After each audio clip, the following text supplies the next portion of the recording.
bigger discussion here, and I would like you both gents to give your views on this one, is how openly the discussion around players and their mental health has come into the spotlight, given the events that have happened across the world, not just in cricket, but also in terms of the Olympic Games, how athletes have been very vocal about it, how a sort of community has been formed when it comes to this discussion. And more importantly, the discussion itself, given that in COVID times, athletes have to go through a lot more than just play on the field.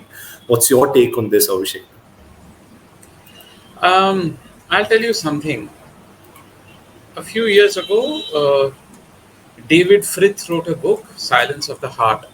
It chronicles a list of first-class cricketers who had committed suicide. I think had cricketers started speaking up about mental health 100 years ago, that book would not have been written. It would not have been necessary. See, understand this. Cricket is a lonely sport because no other sport involves hours of waiting in the dressing room. Yeah. I mean, like cricket. Understand this. Earlier, this used to be an even more, an even bigger problem because there would be seasons and off seasons.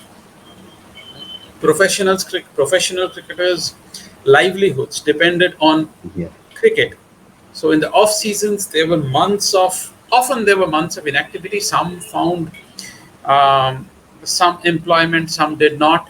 That problem was slowly taken care of. But recently, of late, cricket is still a lonely sport.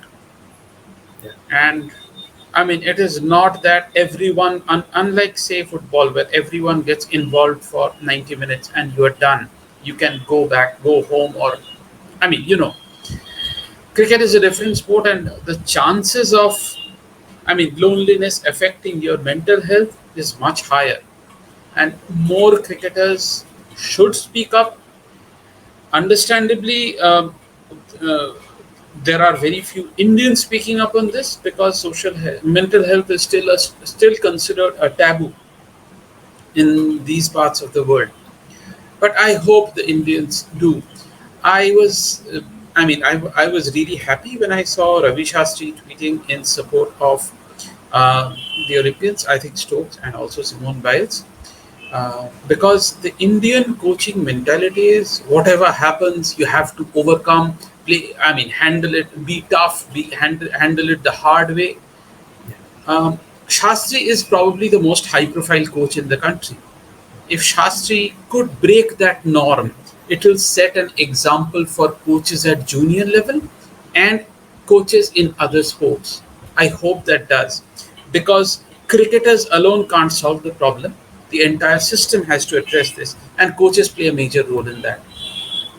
Cricketers, their family, the fans, the coaches. I think another major thing that happened was Virat Kohli returning from Australia to be with his family when he had a daughter.